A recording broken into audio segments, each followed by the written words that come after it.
Hello, everyone, and welcome to this briefing. I'm Eli, Director of Content and Communications at JPC.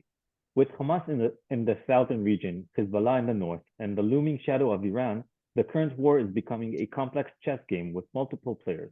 It indeed remains to be seen how Israel will manage combat against multiple enemies on multiple fronts, all of them Iranian proxies. To discuss Iranian influence on the current developments and Israel's alternatives, the Jerusalem Press Club hosts Sima Shine, head of the Iran program at the Institute for National Security Studies, and former head of the Research and Evaluation Division of the Mossad. Hi, Sima. Thank you for joining us today. Hi, happy to be with you. Not happy times, but happy to be with you. So please maybe start with a brief introduction. Okay. Do you want me to introduce myself? We just said you're the head of the Iranian okay, I didn't hear program. you. Fine. Okay, I had to answer something here. Okay, so good evening, everyone. And unfortunately, we are meeting in not in a very happy times. I assume all of you have been in the south, have been in the north, and probably you have seen much more than I.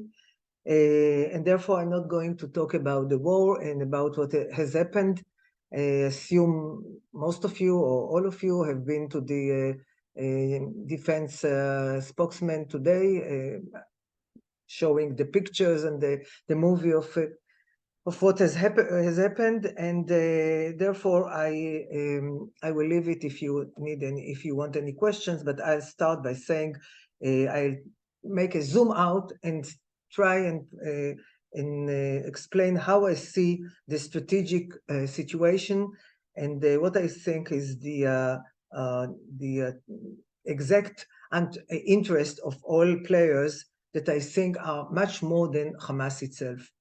So first of all, even though the initiation of this event is of course Hamas, and it didn't get any order from Iran or from anyone else, and the decision to do it on Sabbath, the 7th of October, is a decision of Hamas. But except for that, all other things are not only Hamas. And what is important here to understand is that it is a part, Hamas in this case is part of a broader picture, a broader plan, planned by Iran, financed by Iran, armed by Iran, and trained by Iran. This is something that has been developed in the last 2 years, perhaps even a little bit more, called by Iran the Front of Resistance Front, which is the militias in Iraq, the militias they brought to Syria, of course Hezbollah as the diamond of all those militias, and Hamas, Jihadic Islam, and the Houthis in Yemen. This is something that Iran has created a war room. We knew about that. It's not a surprise. We knew in Lebanon they had a war room with representatives of all these groups that I have just mentioned, and they even had a chance to try and see how it works on a small level during the Passover, last Passover, where they were very little, and I would say on low level, military conflict between Jihadic Islam and Israel around the issue of Jerusalem. At that time, we already saw the Palestinians shooting rockets from Lebanon and then from Syria, and this was in a very low scale. Was one of the attempts of Iran to see how this front is working together. And they have been talking about it. One doesn't need intelligence in order to understand it, because they were so proud with the capabilities that they have shown with organizing all these groups together. Now,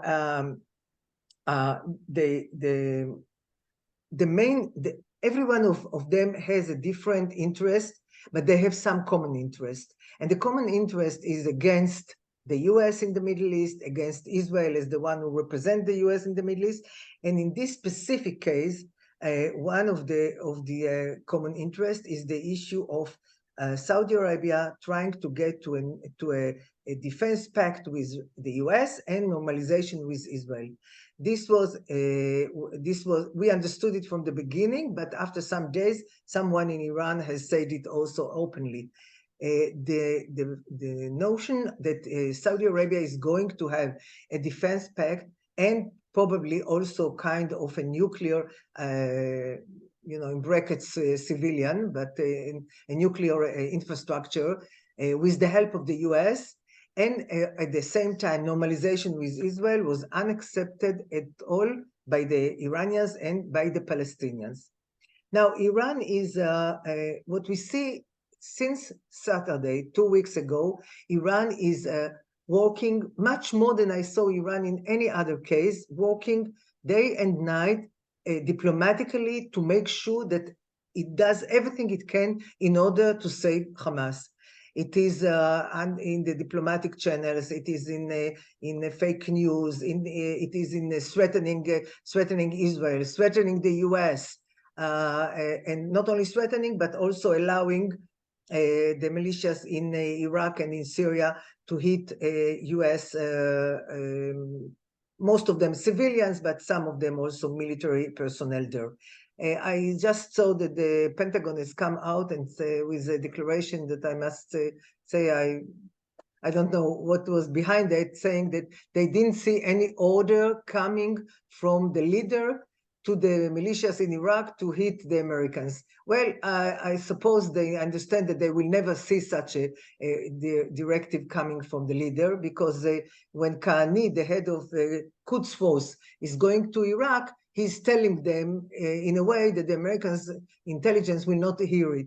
So I assume that nobody has any mistake that the militias, after several months that they didn't do anything against American presence because there was an understanding between Iran and the US around the swap of prisoners, suddenly decided to wake up and to hit American targets.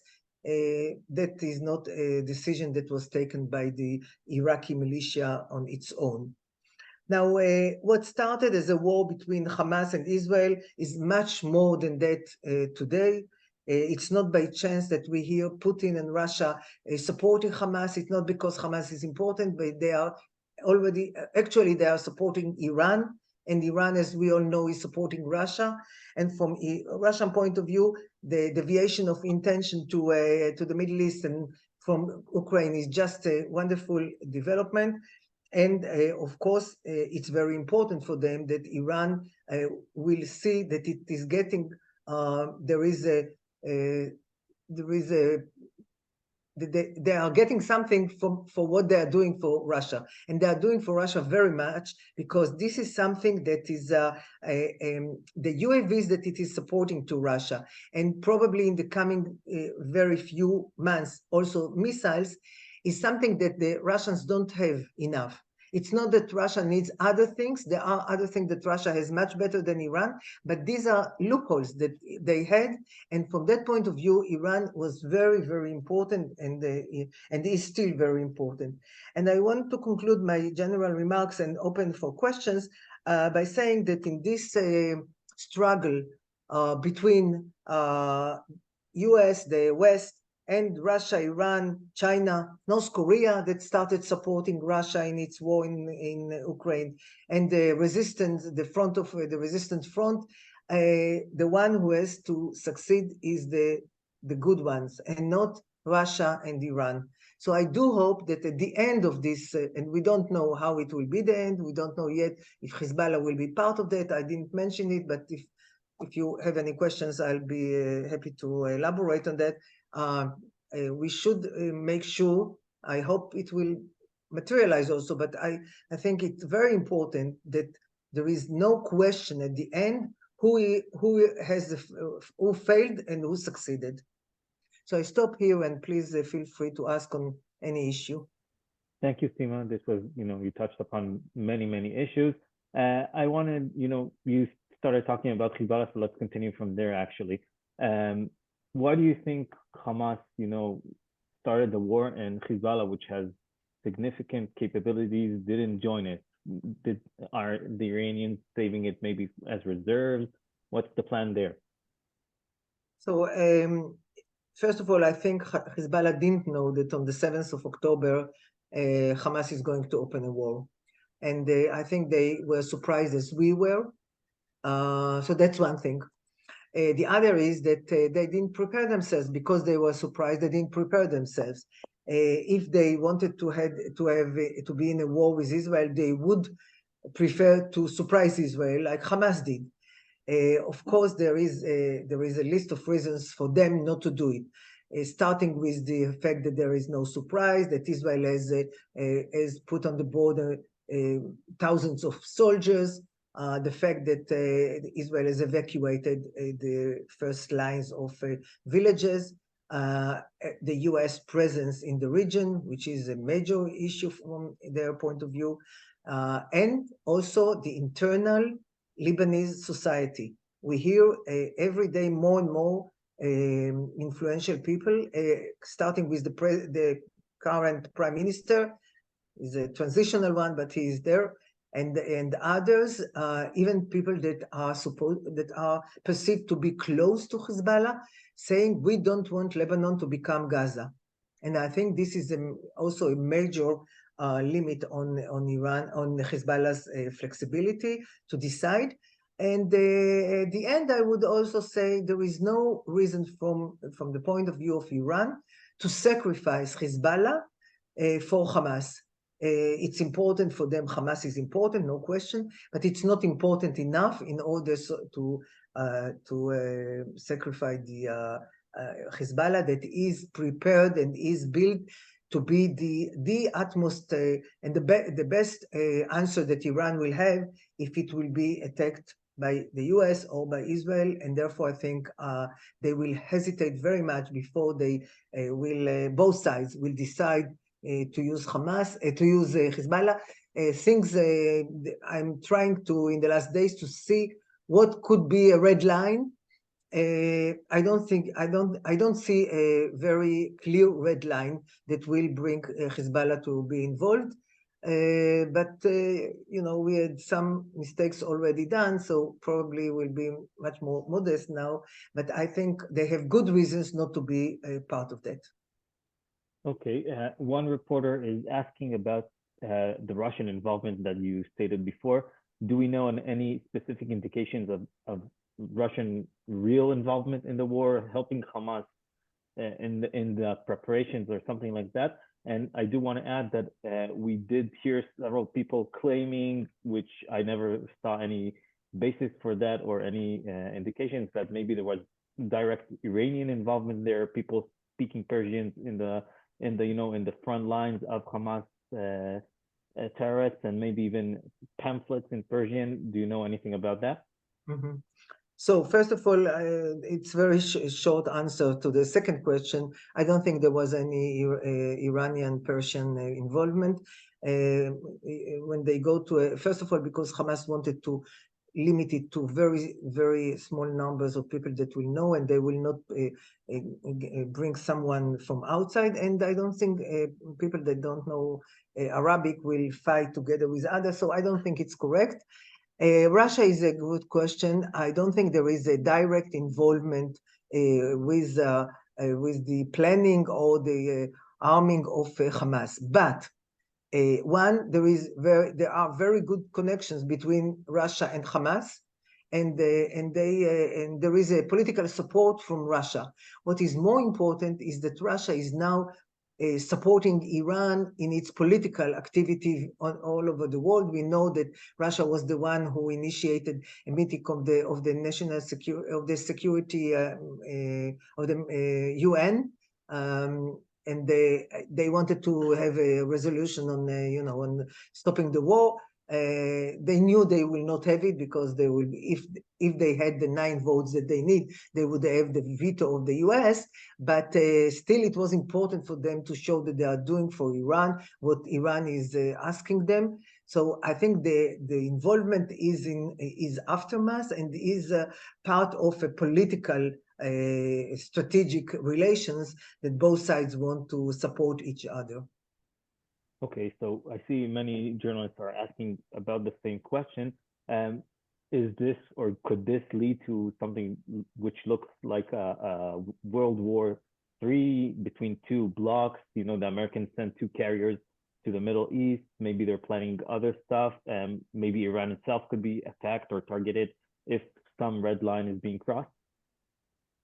So I would start by saying that the US doesn't want to fight, doesn't want to have a war, not with Hezbollah, not with Iran, and of course not something bigger and larger.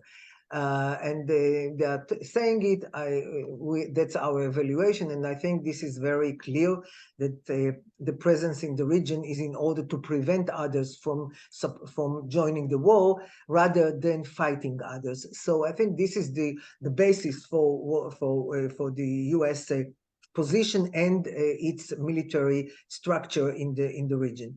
That is there any potential for escalation? I think there is a potential. I don't think a potential for escalation with Iran. Iran always, and I'm following Iran for so many years, Iran always is very cautious, doesn't take too many risks, and the last thing that they want is to have a war with Israel or with the US. They know that Russia will not come to support them, and they know that the people in Iran will not come to support them after they have been killing them in the streets. And so I think this regime wants to make sure that it's out of that. And that's the reason why we see that they have say to the militias in Iraq to do something. They are not pushing Hezbollah to get involved more than it is for the time being. And it seems to me that all sides would prefer to see this level of involvement of other actors. I would add to that one more thing, and that is that people are asking me, so is Iran and Hezbollah, are they willing to sacrifice Hamas and to be in a situation where Hamas is not ruling anymore Gaza, and their influence in Gaza will be different than today? I think yes. The answer to that, from my point of view, is yes. They understand that there is no possibility to get rid of Hamas completely in Gaza, even if Hamas is militarily very heavily destroyed, even if it's not ruling the Gaza Strip, which I don't see yet how, but it might be. Even if that happens, Hamas doesn't disappear from Gaza. And Iran always can go back and will go back and support and rebuild Hamas even better than it was before. So I think from Iranian point of view, it's not giving up Hamas forever, even if of course, they would prefer not to have this scenario of Hamas not ruling the Gaza Strip. But if it happens, they know how to operate also in other circumstances. Okay, you mentioned all the proxies of Iran. One specific one which actually tried to attack Israel from very far away is the Houthis in Yemen, which launched two missiles that were intercepted by the Americans. Any chance this, front could develop into something bigger? Yeah, I think my evaluation from a week ago is that Iran would prefer to use all other proxies except for Hezbollah. And therefore, I was not surprised that the Houthis were trying to shoot on Israel. I think it might continue. They understand the position of the Eisenhower fleet with all the others, and of course in the Mediterranean. So they understand that it will be very difficult to reach Israel, and there might be also retaliation on them. But I think this is a possibility. I would also raise the possibility of UAVs and missiles from West Iraq. We had something like that 2.5 years ago. 2 UAVs that were launched from Iraq, wanted with arms that were supposed to get to the West Bank, was intercepted by Israel. So I do think we might see these things, but short of, it's much easier than open a full-scale war between Hezbollah and Israel, and therefore it might be an alternative once Hezbollah is not in a full capacity of war. One journalist is asking about the internal arena in Iran itself. We saw many women actually leading protests in the country. Do you think Iran will be concerned about its own people during this war? I think as long as Iran is not involved, first of all, they are very much worried from their own people, and we see it. And they know much better than we the true feeling of people vis-a-vis the regime. They hear them shouting in the streets and everything. I think that as long as Iran is not involved in the war, there will not be something dramatic happening with the population. I do think that the regime is afraid that once and if it is attacked, people will not will not come around the flag. Probably will do the opposite, because they know that there is a big portion of population that wants to get rid of this regime. So I think this is one of the reasons that we will not see. It's not the only reason, as I said before, they are always cautious, but this is also one in the list of reasons for Iran not to be involved in the war directly. Okay, one journalist actually asked us about the Iranian nuclear program. Could the timing of the war, you said Iran didn't decide itself when will this break out, but does this help Iranians with with their nuclear program, and is Israel actually diverting its resources from combating the program now? It's a very good question, and I don't know if the Israeli leadership has time to think about it, but I'm thinking a lot about it because Iran is already a nuclear threshold state. It is only a question of a political decision if they want to break out to a nuclear device. What they have today is enough in order to have, in a very short time, enough fissile material for 5-6 devices. And they know how also to have a bomb. So they are very close to that.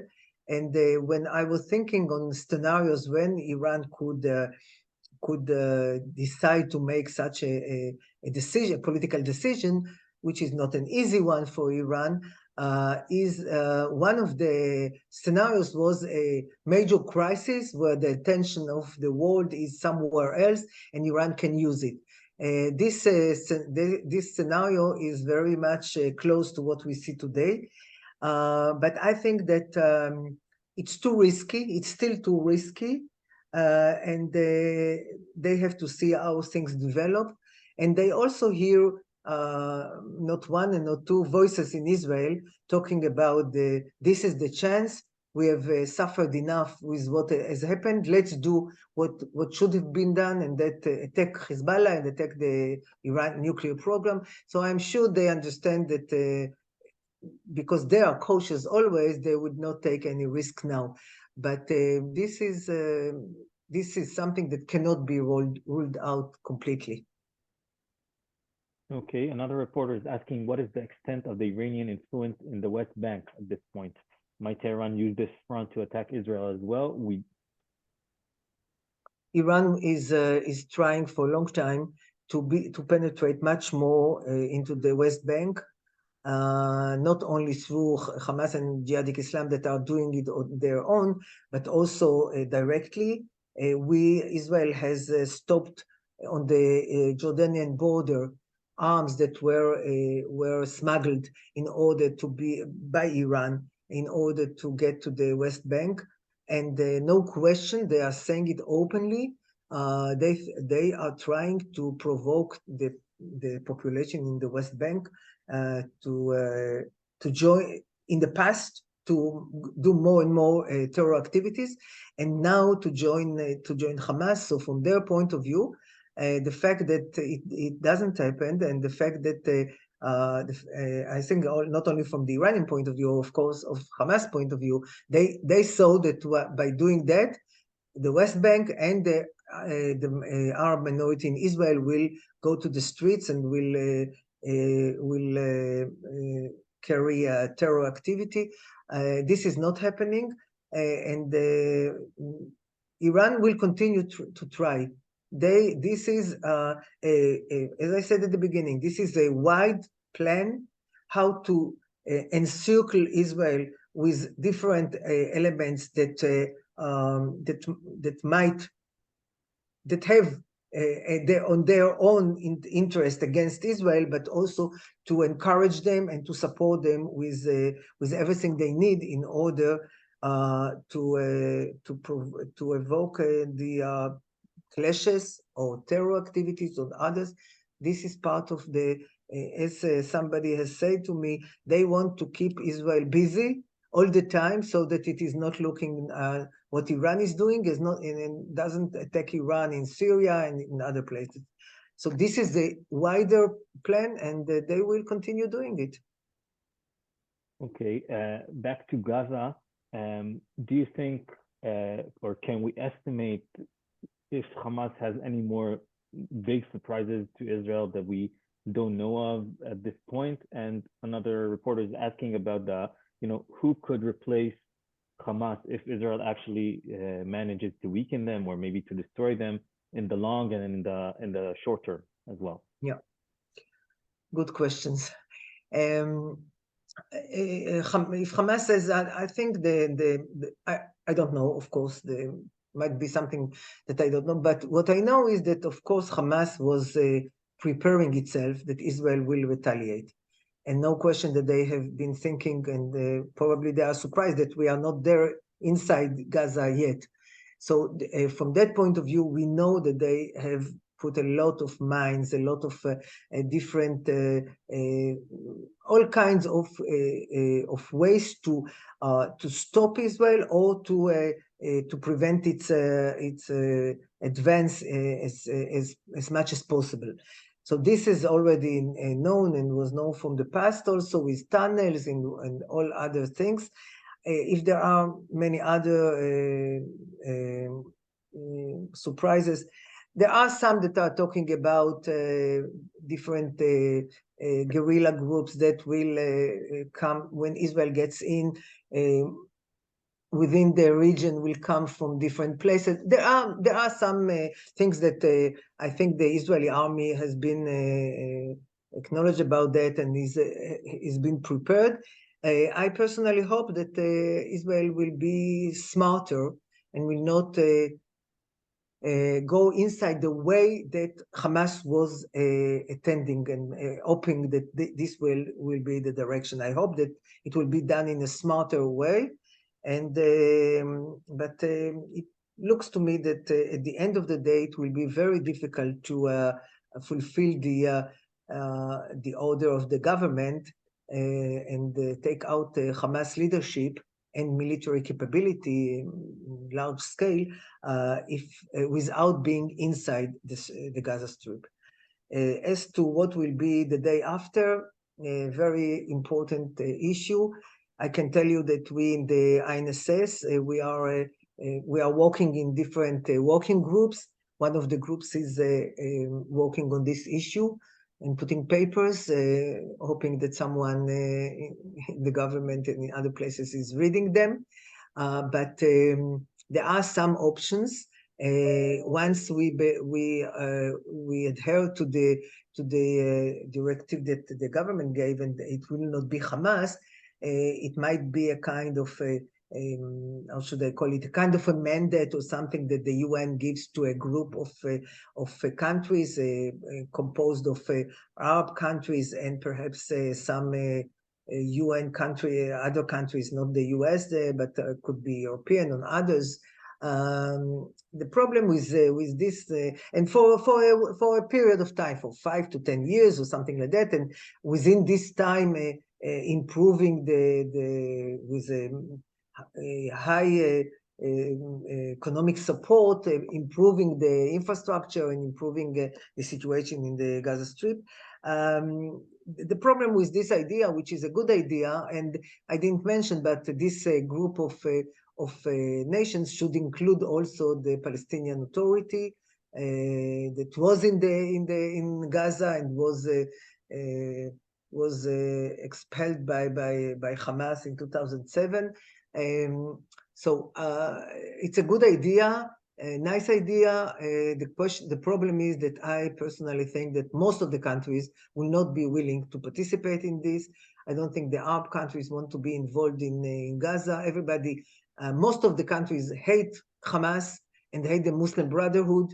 If it's Egypt, Jordan, Saudi Arabia, Emirates, all those countries have their own problems with Muslim Brotherhoods. The last thing they want is to be involved in Gaza. That's my evaluation, but might be. I hope I am wrong. And therefore, it will be very difficult to see such a, which could be the best solution, so that Israel is out, is not involved in any way. There is no occupation in Gaza anymore, as Israel has said that it doesn't want to do it. And there is a different ruling system there.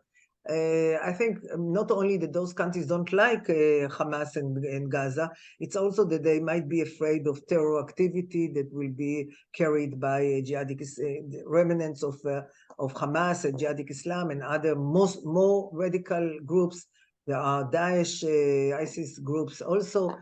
This is unfortunately a piece of land that no one wants, and this is and the other option is that it will become a kind of Somalia, which is of course very, very dangerous from our point of view. There is a possibility that Israel will stay there. I don't think so. I think Israel doesn't want to stay there, but difficult. I mean, there are ideas. The ability to materialize those ideas was a big question mark. Okay, one reporter is asking about the level of support Hamas is enjoying in Muslim states and how this might impact, the world opinion on Israeli legitimacy. He's specifically from Pakistan, and if you have any knowledge of that, maybe you can expand on that. Thank you. So first of all, I think that when I'm talking about the leaderships in those countries that I mentioned just in the Arab world, I think there is no support for Hamas. That is a branch of the Muslim Brotherhood. As I said, neither the Egypt, Jordan, Saudi Arabia, Emirates, Bahrain, all those countries, Morocco, doesn't have any sympathy to Hamas and Muslim Brotherhood. I didn't mention Qatar, which you all know, and I didn't mention Turkey, which I'm sure all of you understand. Two countries that support Muslim Brotherhood and in support Hamas as well, and are hosting the political leadership of Hamas in their countries. But most of the countries are very much dislike Hamas and actually see Hamas and the Muslim Brotherhood as a threat to their regimes. So this is but saying that, the street, what we call the Arab street, is in a different place. I don't think it's always because of high sympathy to Hamas. I think it's because of the pictures that they see of people that are killed, Muslims that are killed in Gaza, and the very traditional hate to Israel. The fact that there is normalization with the Emirates and Bahrain and Morocco doesn't mean that the people on the street like Israel. It doesn't mean as well in Egypt and in Jordan. On the contrary, there is for so many years peace. Jordan has so many benefits from its relations with Israel, with water and other things. That doesn't mean that the people in the street like Israel, and therefore I think these leaderships, even though there is a huge gap between what they think about Hamas and about the Muslim Brotherhood and what the street is thinking, and therefore they have to take into account, even if they are not democratic, they have to take into account the street, and they are doing it, and therefore what we hear publicly is condemnation to Israel and not to Hamas, but what we hear beneath the open but in diplomatic channels is quite different. Okay, we have time for just last one question. It's on the same note. One reporter is asking, do you see any scenario where Hamas leadership is expelled from Qatar? And I need to also mention a report from today that I saw that Turkey is considering, expelling some Hamas No, the people. Turks have denied it. Okay, so Qatar, what about Qatar? I didn't hear that there is any change. Okay, I don't think they are going to. No, I think they will continue. On one hand, it looks as if it looks less good once all the pictures are coming out what Hamas has done in Israel. But I think at the end of the day, especially Qatar believes that it improves its capability to be a mediator and to negotiate between different sides. And I think it's not by chance that they are playing a very important role in releasing dual nationals that we have heard that probably might be also others coming after the two women, American two women. So Qatar sees also benefits from the fact that it can talk directly to the leadership, to the Hamas leadership. Okay, I think we touched upon many issues. Sima Shine, head of the Iran program at the Institute for National Security Studies and a former Mossad senior official. Thank you very much for joining us today. Thank you everyone for joining. If you have any more questions to Sima, maybe you can send it to us and we'll pass it to her. She'll do her best to answer them. Stay tuned for more of our events soon. Wednesday, we should have another briefing. Just wait to see who it is. Thank you very much, everyone. Thank you, everyone.